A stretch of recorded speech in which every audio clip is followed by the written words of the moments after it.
কি শুধু সে এইটা আমার সাথেই করে নাকি তোমাদের সাথেও করে, এই ঘটনাটা পরে বলছি যে কি করেছে। বৃহস্পতিবারের সকালটা শুরু করলাম। দেখো আজকে জানো তো আমার বড় ছেলের ভ্যাকসিন আছে, তাই ওদের ভাবছি স্কুলে পাঠাবো না। ভ্যাকসিন যে টাইমে আছে সেই টাইমে স্কুলে পাঠালে হবে না। দেখতেই পেলে সকাল হয়ে গেছে, ছাদে তুলসী মঞ্চে জল দিয়ে যা কাজকর্ম সেরে গোপালকে খেতে দিয়ে দিয়েছি, বাসি জামা কাপড় ছেড়ে। তারপর ঠাকুর বাসন, যেহেতু আজকে বৃহস্পতিবার অনেক বাসন বেরোয়, বাসনগুলো মেজে নিলাম। তারপর চলে আসলাম এঁটো বাসন মাজতে। এবার প্রতিদিন সে ভিডিওগুলো করা হয় না, কিন্তু মাঝে মাঝে যেহেতু এখন ব্লগ ভিডিও বানাচ্ছি সেহেতু ভিডিওগুলো করা যেতেই পারে, তাও করার চেষ্টা করছি। জানি না কতটা আমি ঠিক করতে পারি, অত প্রফেশনালদের মতো না, তবে আমি আস্তে আস্তে ভিডিওগুলো ইমপ্রুভ করার চেষ্টা করছি। যদি কোনো ভুল ত্রুটি থাকে আমার কথাবার্তাতেও বা ভিডিওতে, যদি কোনো কিছু সংশোধন থাকে অবশ্যই কিন্তু তোমরা কমেন্ট করবে, তাহলে আমি জানতে পারবো আর সেটা ঠিক করার চেষ্টা করব। তারপর দেখো, তারপর তো চা করে নিয়েছিলাম, তারপরে দেখছি বৃষ্টি আরম্ভ হয়ে গেল। তারপর দেখছি ছোট ছেলে ঘুম থেকে উঠে গেছে, ওকে জামা কাপড়টা পরিয়ে নিলাম। আর ও আঁকছিল, দেখো জামা পরবেই না, আমাকে জোর করে জামা পরাতে হলো, এত বদ না। তারপরে দেখলাম বিছনা থেকে নামবে না, আমি বলছি বিছনা থেকে নাম, বিছনাটা গুছিয়ে নিই। ও কিছুতেই বিছনা থেকে নামবে না, ও খুব বদ। তারপরে এই যে উনি এখন আঁকছেন, এই যে টিভিতে স্কেচ দেখে দেখে বাবার থেকে একটা স্কেচ বুক কিনেছে, এই যে স্কেচ পেপার না কি বলে, যাই হোক জানি না আমি ঠিক, কিনেছে। তারপর তো কোনো রকম বুঝিয়ে বাজিয়ে নামানো হলো। তারপর দেখো আমি দুটো ঘরেরই বেড কভারগুলো আজকে চেঞ্জ করে নেব, দিয়ে আস্তে আস্তে প্রথমে এ ঘর, তারপর আজকে ছোটো ঘরের বেড কভারটাও চেঞ্জ করব। প্রথমে এই ঘরেরটা চেঞ্জ করে নিলাম। আর ও দেখো আবার চলে এসেছে, ও বিছনায় ছাড়া ও কিচ্ছু করতে পারে না। তোদের টেবিলে গিয়ে করবে না, ও বিছনাতে পড়াশোনা, মানে ও যা কিছু করবে সব বিছনাতে করবে। তো ও তো আমার কথা শুনলো না, ও বিছনাতেই এসে করতে শুরু করলো, আমি আমার কাজ করতে থাকলাম। ওই যে বললাম না যে ফেসবুক কি আমার সাথেই করে। হ্যাঁ গো বন্ধুরা, যদি একটু বেশি হ্যাশট্যাগ দিই তাহলে বলবে কি হ্যাশট্যাগ রেলিভেন্ট কী সব দেবে, আপডেটে গিয়ে দেখি। তারপরে একটু বেশি কমেন্ট করলে ব্লক দেবে, মানে আমার সাথে কি এগুলো ঘটে কি জানি বাবা। যেটুকুনি এতদিন ধরে, প্রথমে তো ফেসবুক যখন করি কিচ্ছু জানতাম না, ছাপা না জেনে ফেসবুকে এসেছি, যার জন্য প্রথম যে ভুলগুলো করেছি সেই ভুলের মাসুল এখন আমাকে দিতে হচ্ছে। এখন জেনেও তো কোনো লাভ নেই, কারণ প্রথম থেকে আমি যে ভুলগুলো করেছি তার মাসুল এখন আমাকে দিতে হবে। জানি না কবে সব ঠিক হবে। এ দেখো ও তো আঁকছিল, দেখলাম কি আঁকছিল। তারপর ঘরটা ঝাড়টার করে নিলাম। তারপরে এই যে ছোটো ঘর, যে ঘরে ওদের পড়াশোনা করে, সে ঘরের বেডটার কভারটাও চেঞ্জ করে নিলাম।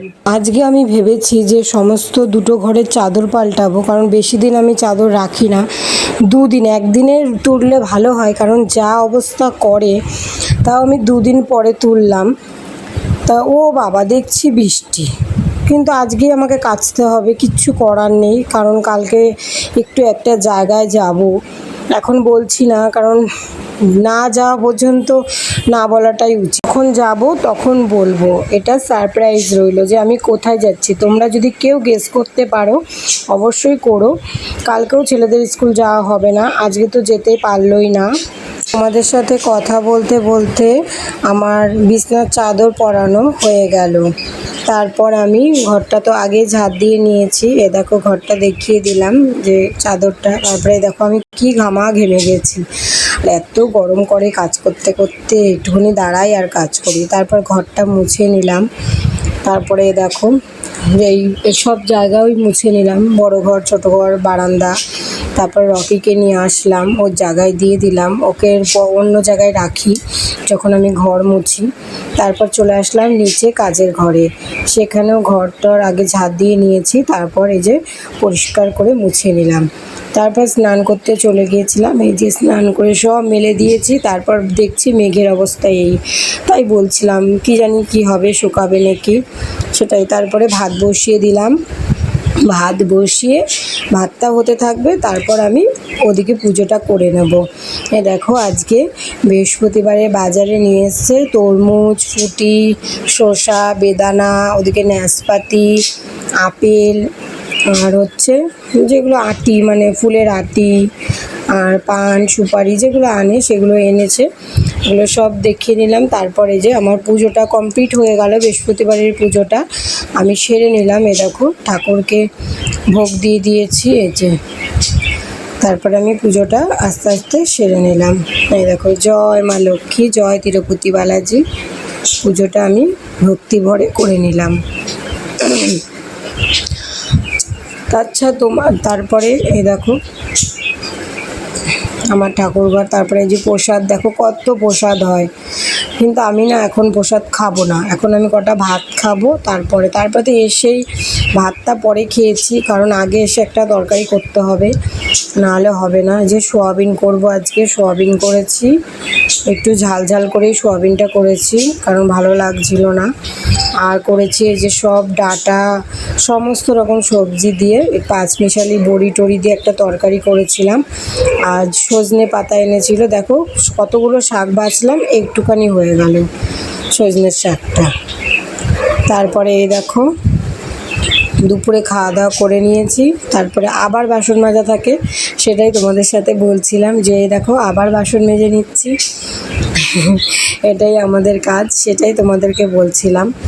তারপর জানো তো ছেলেটাকে ভ্যাকসিন দিয়েছে, ওর হাতে খুব ব্যথা হয়েছে। বড় ছেলেটার হাতে এত ব্যথা হয়েছে যে বলার কথা না।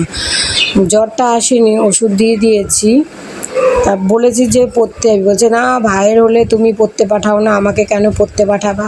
তারপরে বাসন মাজতেই ছাদে চলে আসলাম, দেখছি প্রচণ্ড মেঘ করেছে, দেখো কত মেঘ করেছে, বাসন মাজতে গিয়েও শান্তি নেই, মেঘ করেছে। তাড়াতাড়ি করে জামা কাপড়গুলো এই দেখো কত মেঘ করেছে, দেখেছো, যে তখনই যদি বৃষ্টিটা নেমে যায়, কারণ জামা কাপড়গুলো যেটা নিয়ে ভয় পাচ্ছিলাম যে শুকাবে কিনা, কিন্তু দেখলাম শুকিয়ে গেছে।